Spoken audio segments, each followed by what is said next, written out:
Surgical strike नहीं बल्कि US तैयारी कर रहा है हफ्तों लंबे चलने वाली वॉर की। नमस्कार, मैं हूं दीपक मुनि और आप हैं मेरे साथ डे टीवी पर। आज रॉयटर्स में रिपोर्ट छपती है। इसमें लिखा होता है कि US military preparing for potentially week long Iran operation, यानी यूएस ईरान के साथ इंगेज होने की जो मिलिट्री प्रिपरेशंस कर रहा है वो 1-2 दिन की नहीं बल्कि हफ्तों लंबे चलने वाली वॉर की है। लास्ट टाइम जब यूएस ने ऑपरेशन मिडनाइट हैमर में ईरान की न्यूक्लियर साइट्स पर अटैक किया था तो उसके बदले में ईरान की जो स्ट्राइक थी वो लिमिटेड थी। ईरान ने यूएस के कतर बेस को हिट किया था और प्री वार्निंग देकर हिट किया था, पर इस बार ऐसा नहीं होगा और इसी की तैयारी में यूएस लगा हुआ है। यूएस का एक जंगी जहाज USS Abraham Lincoln already middle east में तैनात है। एक बड़ी फॉर्मिडेबल फोर्स यूएस की ऑलरेडी मिडिल ईस्ट में तमाम देशों में इनके बेसेस पर मौजूद है। और अब ट्रंप ने यूएसएस गिराल्ड आर्ट फोर्ट को भी मिडिल ईस्ट के लिए रवाना कर दिया है। गिराल्ड आर्ट फोर्ट वही जंगी जहाज है जो कैरेबियन में वेनेजुएला को घेरने के लिए भेजा गया था और अब एयरक्राफ्ट कैरियर अपने डेक पर 70 F-18 सुपर हॉर्नेट और E-2 हॉकाइस लिए एक हफ्ते में मिडिल ईस्ट पहुंचकर यूएसएस अब्राहम लिंकन को ज्वाइन कर लेगा।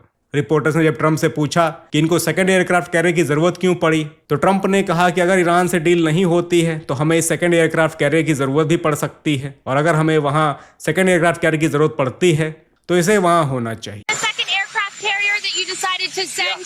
Talk about why you made that choice. Well, in case we don't make a deal, we'll need it. If we don't have a deal, we'll need it. If we have a deal, we could cut it short. It'll be leaving very soon. We have one out there that just arrived. If we need it, we have it ready.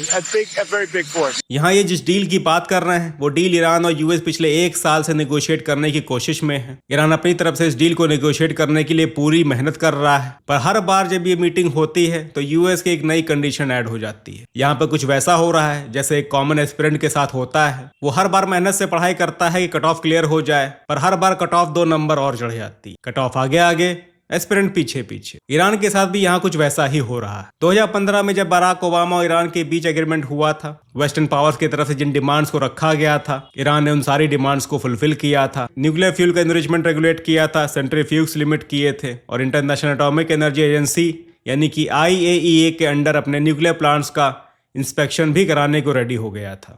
Iran और waste के बीच इस deal को joint comprehensive plan of action कहा गया था। फिर थोड़ा समय बीता और ईरान पर ऐसे एलिगेशंस लगने लगे कि ईरान तय लिमिट से ज्यादा एनरिचमेंट कर रहा है जो एक सिविलियन न्यूक्लियर प्रोग्राम्स की जरूरत से कहीं ज्यादा है। कहा गया कि ईरान न्यूक्लियर वेपन्स बनाने की कोशिश कर रहा है। इसके बाद ट्रंप आए और ट्रंप ने ये डील कैंसिल कर दी। तब से ये डील दोबारा निगोशिएशन के प्रोसेस में है, पर निगोशिएशन से ये हो रहे हैं, गाड़ी आगे नहीं बढ़ पा रही। अभी तक यूएस की डिमांड में बस ईरान के न्यूक्लियर प्रोग्राम ही था। अब ईरान के लिए कट ऑफ और हाई हो गई है क्योंकि अब इसमें ईरान का बैलिस्टिक मिसाइल प्रोग्राम भी शामिल हो गया है। ये कुछ ऐसी डिमांड्स हैं जो ईरान नहीं मानेगा। ये बात यूएस को अच्छे से पता है, अरब वर्ल्ड को अच्छे से पता है और ट्रंप भी इस बात से अनजान नहीं है। रिपोर्टर्स ने ट्रंप से पूछा कि ईरान को अटैक अवॉइड करने के लिए क्या करना चाहिए तो ट्रंप कहते हैं कि ईरान हमें ऐसी डील दे जो उसे हमें पहले शुरू में ही दे देनी चाहिए थी। ट्रंप आगे कहते हैं कि पर ऐसा ईरान नहीं कर रहा, वो बस बात करते हैं और करते कुछ नहीं।